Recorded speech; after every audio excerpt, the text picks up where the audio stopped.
Hello, dear students. I hope all of you are doing very well at home. You are enjoying this online session. So, continue our topic. Today's topic is centripetal force. What is centripetal force? देखिए बेटा, एक ऐसा force, आप सीधा चल रहे हैं, straight line में मूव कर रहे हैं, और एक ऐसा फोर्स जो आपको सर्कुलर मूव करने पर फोर्स करता है कि तो सर्कुलर मूव कर। कब? जैसे आप सीधा चल रहे हैं और एक बेंड, एक मोड़ आया रास्ते में, एक टर्न आया और आप सर्कुलर मूव कर जाते हैं, उस टाइम आपके ऊपर कोई फोर्स लगता है जिसकी वजह से आप सर्कुलर मूव कर जाते हैं। उस फोर्स को कहते हैं centripetal force. The force which deviates the body from its linear path to move it along a circular path. Linear path से बॉडी को क्या कर देता है? डेविएट कर देता है कि तू चल सर्कुलर पाथ में मूव कर, और इसकी डायरेक्शन कहाँ होती है? जो इस सर्कुलर पाथ का सेंटर है ना, उसकी तरफ होती है, and it's directed toward its centre radially inwards is called centripetal force. इस फोर्स को क्या कहते हैं? Centripetal force. एक्सप्रेशन की बात करें अगर हम सेंट्रीपिटल फोर्स के, वो क्या है?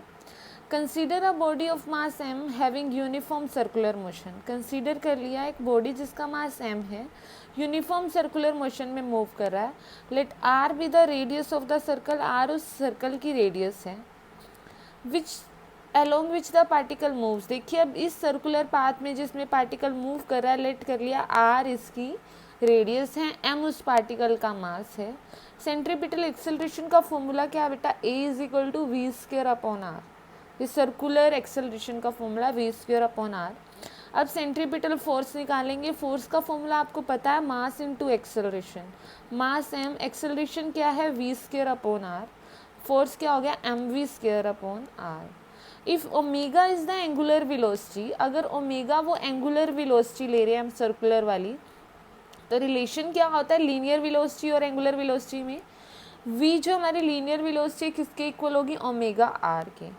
अब यहाँ v की जगह क्या रख दीजिए आप? Omega square r square upon r. देखिए v की जगह क्या रखा? m का m, v की जगह रख दिया ओमेगा आर, v का स्क्वायर है तो omega square r square, r से आर कैंसिल, हमारे पास f क्या आ गया? m omega square are.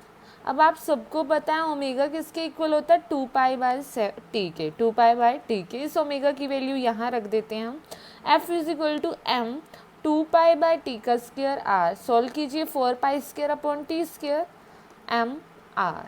ये हमारा फोर्स का एक्सप्रेशन आ गया। अब आपको पता है ये रिलेशन 1 अपॉन टाइम पीरियड किसके इक्वल होता है? Nu, where nu is the frequency.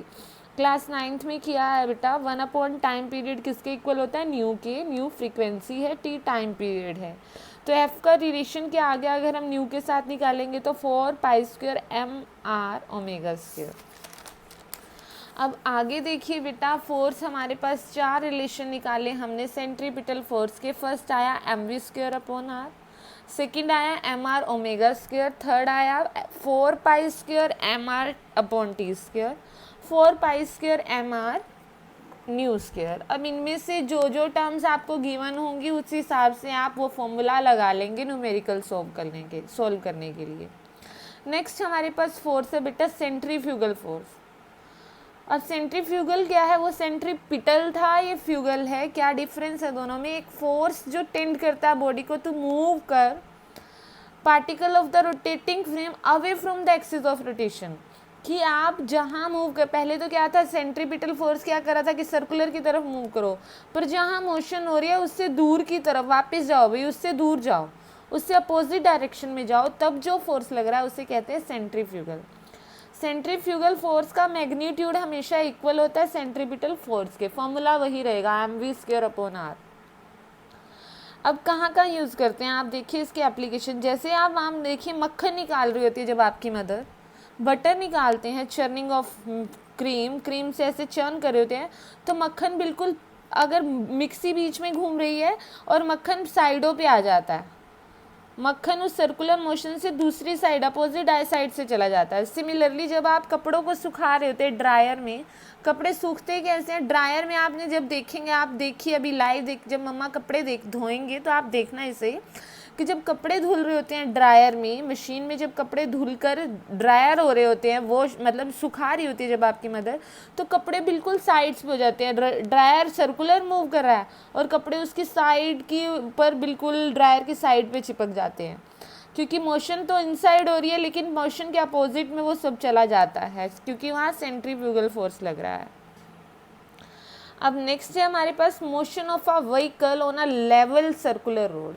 एक सर्कुलर रोड है लेवल, इसके ऊपर जब हमारा व्हीकल मूव करता है, सपोज कर लिया मैंने ये मेरा व्हीकल है, कार है। अब आपको पता है ये कार है, इसका नीचे कुछ वेट लग रहा होगा, मैंने वो वेट F लगा दिया mg। अब इसको बैलेंस करिए होगा, एक नॉर्मल रिएक्शन वो R है mg के इक्वल है, ठीक है। अब ये बॉडी जब मूव कर रही है, इसका मास m है, जब ये बॉडी मूव करती है तो इसी किस एक्सेलरेशन से मूव करिए, v²/r, ठीक है। अब जो ये बॉडी चल रही है इसके ऊपर सेंट्रीपिटल फोर्स लग रहा है, सेंट्रीपिटल F mv²। अब देखिए मोशन कहाँ हो रही है, इस साइड, तो इसके अपोजिट क्या होगा, force of friction. Force of friction क्या, म्यू इंटू आर। अब आर आपको पता है mg है, तो हमारे पास फोर्स ऑफ फ्रिक्शन क्या आ गया, μs mg। Force of friction किससे ज़्यादा होगा, mv²/में आर के, सेंट्रीपिटल फोर्स के। तभी हम गिरेंगे नहीं तो हमें फिसलन हो जाएगी। अब देखिए फोर्स ऑफ फ्रिक्शन ग्रेटर है mv²/r के, फोर्स ऑफ फ्रिक्शन का एक्सप्रेशन क्या आया, μs mg, m से m कैंसिल, क्या आ गया हमारे पास, μs g m, तो कट गया हमारा v²/r। यहाँ से वेलोसिटी निकाली, velocity less than I μs rg के। अगर आप इस वेलोसिटी से मूव करते रहेंगे तो आप गिरेंगे नहीं, लेकिन आप इस वेलोसिटी से ज़्यादा वेलोसिटी करते हैं, अगर बेंड पर, अगर मतलब एक आपका टर्न आया, एक मोड़ आया, और उस मोड़ पर अगर आप बहुत ज़्यादा स्पीड से जा रहे हैं, इस वेलोसिटी से ज़्यादा पे आए, तो आप गिर जाएंगे, आपका व्हीकल फिसल जाएगा। उस मोड़ पर आपको इस वेलोसिटी से मूव करना पड़ेगा, इससे कम वेलोसिटी पर, तभी आपकी मोशन सक्सेसफुल हो पाएगी। क्लियर?